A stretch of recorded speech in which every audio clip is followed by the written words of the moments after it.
who listened and emailed and helped make this really fun. Yeah, thank you everyone for making this what it was over the last 5 years. And for me, for my part, sorry about the short notice on this. It's a little bit of a surprise for some of you, I'm sure.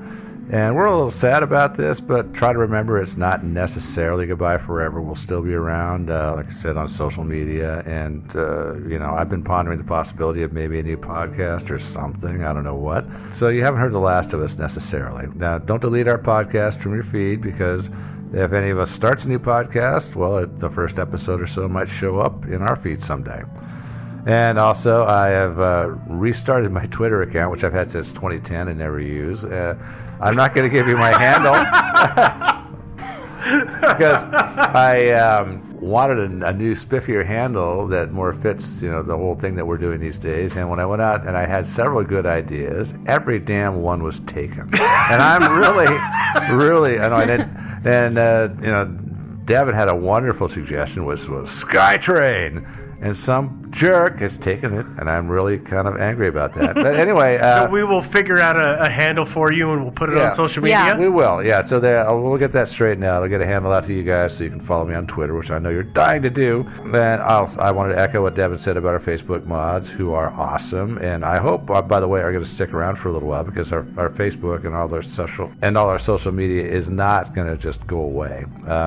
And also, of course, our fellow podcasters, again, echoing Devin, they're awesome. I kind of feel like they're our extended family, kind of without the weirdness. But we all get along great. There's no backbiting, no ugly competition. Everybody's just awesome, and I love you guys, all of you. And you've all been totally helpful over the years, and I really appreciate it. And lastly, of course, our listeners. And I never thought that when we started doing this that many people would really want to listen to us.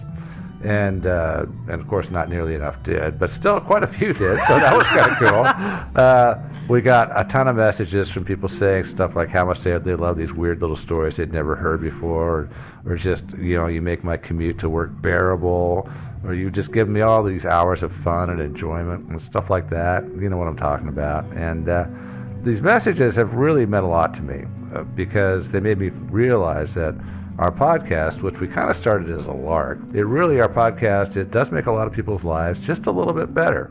I'm not saying we're changing the world in a huge way, but in a tiny way, we kind of do make it a better place, I think, anyway. And for me, that has made all the time we spent doing this really worthwhile.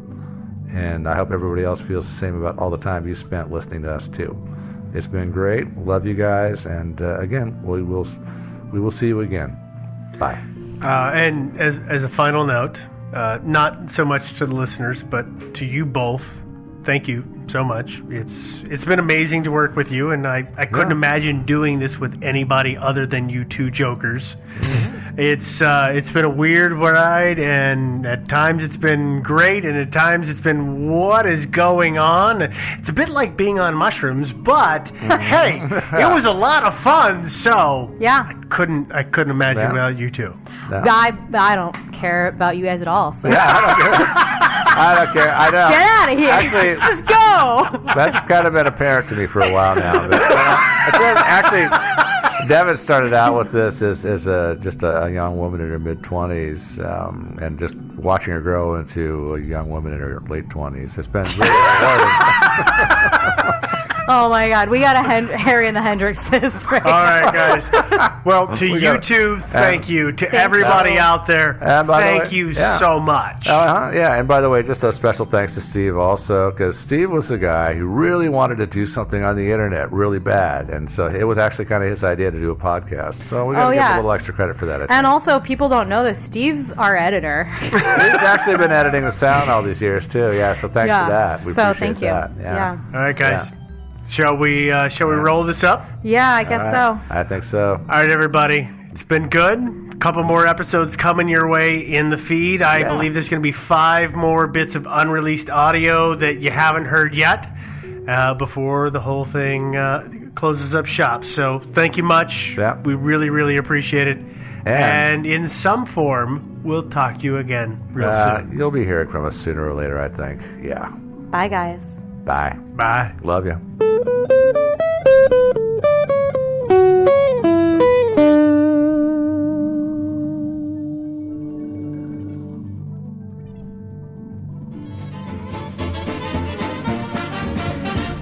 Thinking Sideways. I don't understand.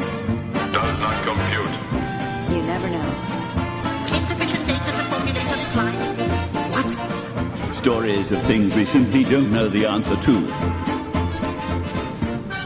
Well, hey there, and welcome to the show. This is Thinking Sideways, the podcast. I'm Steve, as always, joined by Devin. Hi. And Joe. Hello. And as always, we're going to go ahead and look into a strange story that's, well, we don't really know what the answer is. I think we call those mysteries. That is one of the words that people use to describe it. Good call. Thanks. I knew we had her on the show for a reason. Because It's a I'm word. I was Call it going to an say, enigma. I'm a human thesaurus. Yeah. Yeah. I like Enigma better. Enigma is pretty good. Enigma's pretty freaking cool. Another good one. Yeah. Well, let's hop right in, shall we? Sure. All right. Well, this story is a listener suggestion, and we've gotten a lot of suggestions from folks, and appreciate everybody sending those in. I know we haven't gotten to many of them. We're working through them as we can, but we definitely appreciate them. So big thanks to Jonathan, who sent us this one on Facebook. It's a weird story, and it's really creepy, but I couldn't help myself. Well, and it's one of those ones, as much as you hate to say it, is like it's really popular right now. It is. It's a really popular mystery. I hear it's super popular in China. Yeah. Seriously. Yeah. Well, what we're going to talk about, everybody, and probably the majority of you are already familiar with the story, is the death of Alyssa Lamb. Yeah. Yep. All right. So let's just go ahead and we'll start here. Which Alyssa was 21 years old.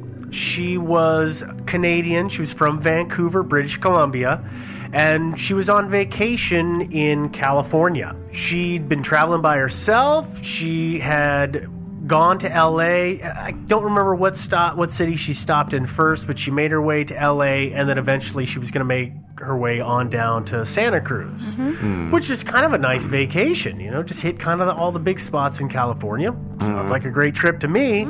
Yeah. While she was in LA, Alyssa stayed at the Hotel Cecil, which is a low-rent hotel, which is on the edge of the area that's known as Skid Row. Yeah. That's kind of near it. I don't know. Yeah, it's near it. I wouldn't say it's in Skid Row. And for anybody who doesn't know what Skid Row is, it's basically the part of town where you're down and out. Mm-hmm. Yeah, although, if you go on Google Street View and actually look at the street that the hotel is on, it's and zoom around a little bit. I love driving around in Google Street View. Yeah. It's actually not bad. It's downtown LA. It's like Skid Row's a few blocks away, but it was a pretty decent neighborhood. I thought. Yeah, it seemed okay. Yeah. Well, while she was on her trip, she had been great about contacting her parents, via email and phone every day. On January 31st, Alyssa didn't contact her parents, which was weird, and they never heard from her again. Obviously, they were concerned. They raised an alarm. They called the authorities. They got a hold of the LA police, who got involved. The police went to the hotel. They questioned the staff. They brought in dogs to check everything out because she obviously wasn't in her room. They found nothing. They brought in dogs. This is like right after the reported disappearance? It was a couple of days later that they actually came to the hotel and brought dogs in. But yeah, and some of the accounts that I've read say that the reason that the LA police got right on this is because she's technically from another country, so that's really bad press when you have someone who's visiting your city from another country disappearing. Yeah. So they kind of tried to pull out all the stops. They really did what they could, but they didn't come up with anything. Nothing was found. Yeah, interesting. So like I said, nobody ever heard from her again. The hotel staff said they had seen her, but didn't really know when the last time they had seen her. So she's gone. A day or so later, they released some footage, which we will link to on our website. And it's footage of her in the elevator of the hotel. And Yeah. it's creepy. Yeah. It's very creepy footage. She walks into the elevator. She pushes a bunch of buttons. She kind of stands in the back. She peeks out. She hides in the elevator. What it's really reminiscent of to me is that, you kind of hear it described, or you read a description of it or whatever, and you think, well, that's not that weird. She's pushing some buttons. She's like kind of hiding. But when you watch it, it's kind of like those really cheesy, like, Paranormal activity where like people are doing human things, but not in like a really contrived human way. Yes. Like it's not a human controlling them. That's exactly right. And it's really creepy. Yeah, her movements are very erratic. They're really jerky. Yeah. I at first thought that when I first saw the video, and it's for my first time, I thought she was goofing around. Yeah. And then you start watching, you realize she's not playing around, something else is happening. At about the 2-minute mark, she walks out of the elevator. She's barely visible in the camera. And she makes some kind of strange hand gestures for about 30 seconds to a minute. That's the part that really like got me. The way she moves her limbs during that time is like, I don't... Yeah. Well, actually, to me, what it looks like is that there's somebody standing outside the elevator to the right of the elevator, and she's talking to that person and gesturing to him in like a really uncomfortable way. Well, and I could see some of that, but what was weird to me is the way she was moving her arms and her hands almost in a rhythmic fashion. At one point, I kind of wondered if she was dancing. It had been talked about that she'd been going to clubs and stuff, so maybe she was doing some dance. She had that feel to it. Obviously, that's not what she was doing, right? Because of everything else, and when you put it all into context, that's not it. But it's really strange. Well, and here's the strangest part: what's the that? whole time that she's doing this, she's pushed the button, she's hiding, she's poking her head out, she jumps out of the elevator, she's waving her arms around. The door's never closed. Yeah. Which is why I suspect there was somebody standing outside holding down the call button. Oh, you think so? Well, yeah, it makes sense. I mean, what else would cause them to stay open? So there's somebody out there. Elevators malfunction all the time. Well, this elevator actually worked pretty well. I mean, once she got out of it and whoever was holding down the call button let it go, then the elevator took off and did its thing, and it worked just fine. That's true, because the rest of the footage just showed the elevator going to the other floors. Exactly. And you see her before the doors close, she just walks away. I hate it. I'm getting like... You're getting creeped out. heebie-jeebies, like just thinking about it. Because it's just, again, it looks like one of those cheesy things. Like if somebody was just like, hey, watch this video, I'd be like, wow, this is a horrible horror movie. Like, I'm unimpressed with this. Yeah, low-budget horror movie. Yeah, it totally looks like one of those like paranormal activity sort of things, the Blair Witch Project, something. And then you put it in context of like, this is a real girl doing these things for real. That she died. Because it's creepy. That's exactly it. That footage is the last recording of her alive. Yeah. Which is just uncomfortable. And this is where it gets even more uncomfortable for this story, which is for 2 weeks, residents at the hotel had noticed bad water pressure, that the water was quote unquote black, smelled funny, and had an odd sweet taste to it. On the 19th of February, which is... I'm sorry, I feel like we have to do a sidebar here. Yes. Of like, hey, this water's black, better drink it to see what it tastes like. Yeah, I know.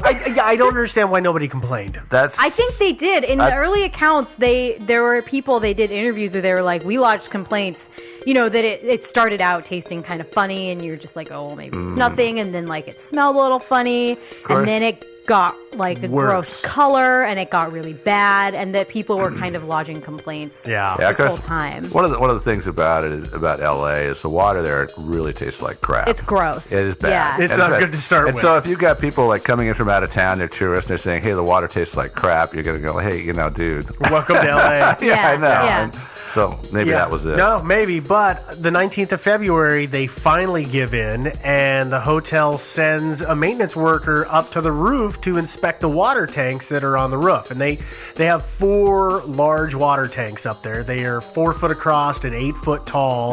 So they're pretty big. And when he got up there trying to figure out what was causing the problem, he found the naked body of Alyssa in one of the tanks. Yeah. So he cleared it out and got everything cleaned up, and they were on their way. No, that's absolutely not what happened. Opposite. The exact opposite. This is where the story really hit the news.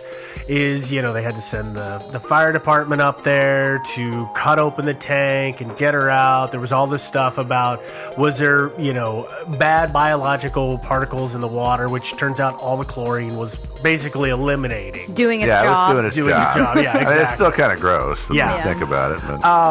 But But here's the really weird thing. If you guys have seen, and if you want to go look at the photos, they're all over the internet. If you look at the photos of the roof of the Hotel Cecil, it's not easy to get to those water tanks. You've got to kind of go up this embankment's the wrong word, but there's a rise where the tanks are, and then there's no ladders on the tanks. Plus, to get up there, you would have to go through an alarmed door that's locked, and then a fire escape. Unless you went up the fire escape. I'm not sure if the alarm would go off if you got on the fire escape or not. Well, it sounded like you had to do both. I could never get it straight, whereas you had to go through this alarm door and then go up a separate piece of fire escape to get up there. I could never quite get clarity on it. I don't think so. I mean, if you look at the roof, there's that little boxy sort of house-looking thing there next to the tanks, and there appears to be a door on that. So I'm assuming the stairwell goes all the way up to the top there, and there's a doorway out, but that's the one that's got the alarm on it. Often, places like that will have, so you have a ladder that you have to go up to, like a door. A gate, basically. Yeah, like a gate, and then you go through the gate, and there's that last little staircase, but the gate is alarmed often, and then that last door isn't alarmed. That was my understanding of it. I guess in my mind that there was something. And here's the thing: the hotel is obviously not going to put out diagrams of how to get up onto their roof because they don't want anybody up there. Yeah, exactly. It appears to me, I've got some pictures of the hotel, and there's numerous fire escapes on it, and it doesn't look like they're gated off from the roof. It looks to me like you could actually climb right up there. Like from the street? No, typically fire for that reason. From a room. Yeah. From a room. Yeah, for that reason. I mean, they always have the extendable ladders, but Sure. they obviously prevent bums from climbing up your fire escape and breaking windows and everything. But yeah, but it appears that she could have climbed up the fire escape and gotten up there without being detected. Well, okay, so she could have done that, but still, getting into the tank is really difficult. Right, because the tanks are like on a platform, right? Right. Yeah. And then there's no ladder on the tanks, and then the lids of the tanks are like crazy heavy, right? Well, no. It's there's an access. The one she was in there was a 16-inch access hatch. Oh, okay. Yeah, which just she a would have square slide or flip open hatch. But we're going to get into the hatch a little bit more. But here's a couple of other things that I want to talk about before we get too far into that.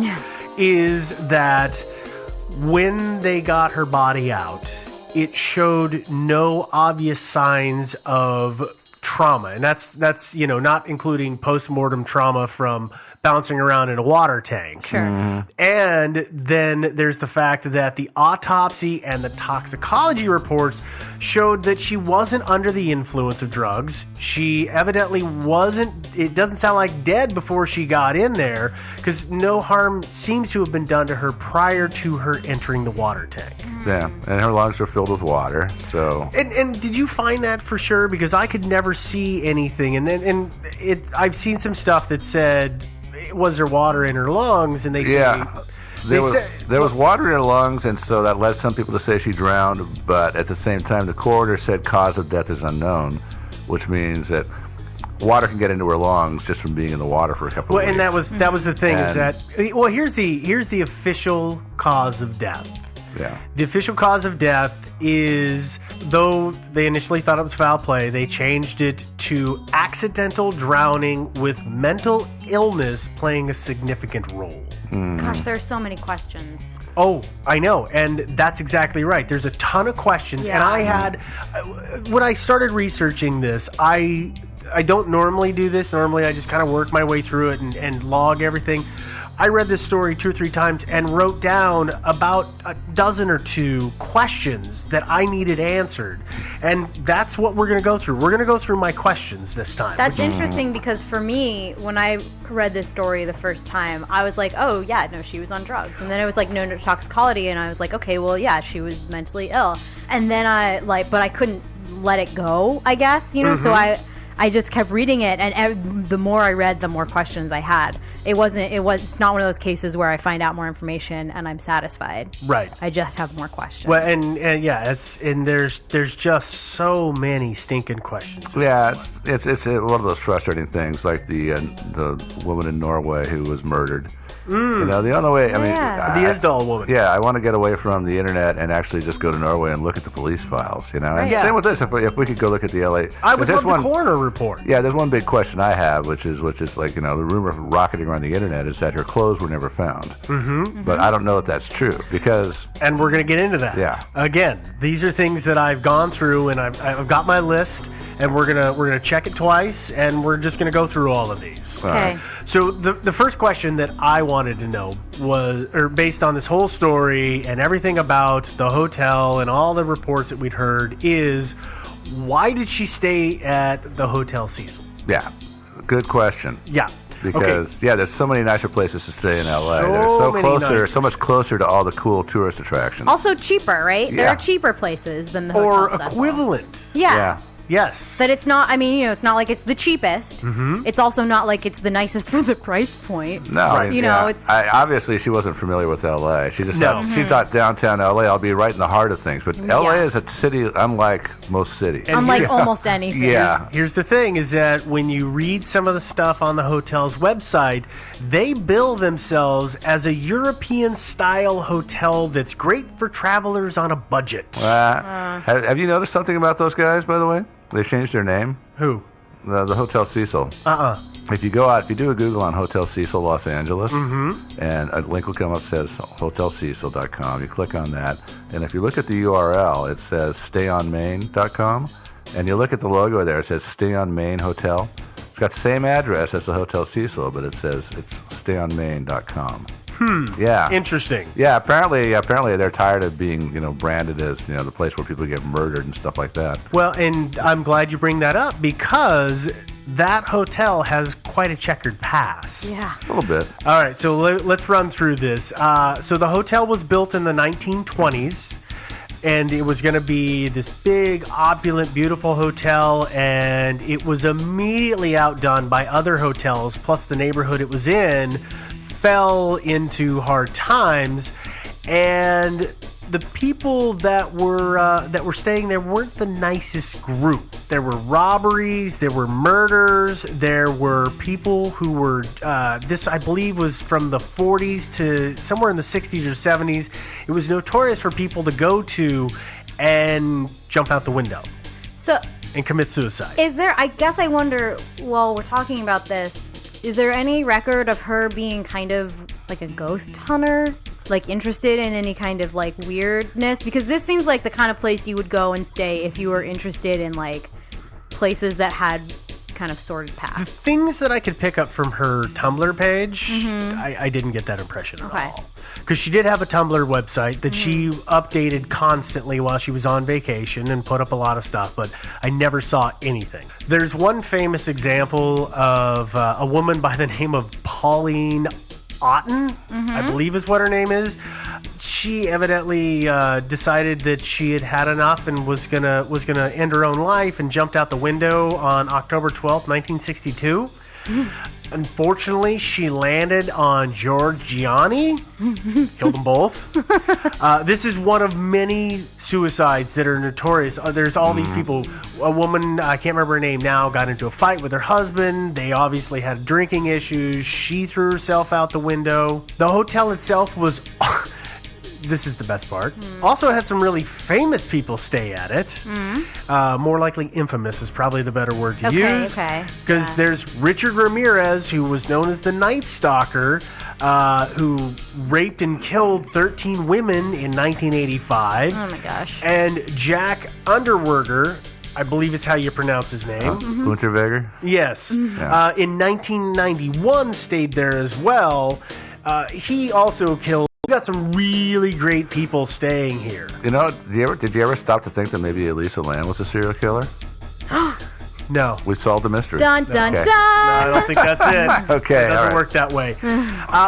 So we've got all these bad vibes, is a nice way to say it. Or Bad these energy. Bad energy Yeah. from the hotel. Yeah. Well, one of the theories that I got was that the hotel is haunted by evil spirits. Just like The Shining. Well, it's actually more like the movie Dark Water. If you've ever seen the movie Dark Water, Oh, no. this is a movie where a little girl drowns in the water tank on the top of the building, and then it infects the water room supply. directly underneath it. It's a super creepy movie. And isn't the hotel in that called the Cecilia Hotel? I think there's a character in the movie called Cecilia. Yeah, I think it's a character. It's the daughter in the movie is named Cecilia. But still. Yeah, so it's a coincidence. I logged this under coincidence. Yeah. But creepy coincidence. A little bit. Yeah.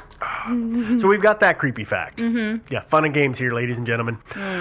So here's the next question: why didn't they find her in the initial search? I mean, you've got dogs. Yeah. Why can't you find this girl? And it's only a couple days. It's only a couple of days, so why couldn't you find her trail? Especially up on the roof. I can understand it, like in the lobby and the corridors of the hotel, where there's lots of other people walking around on the roof.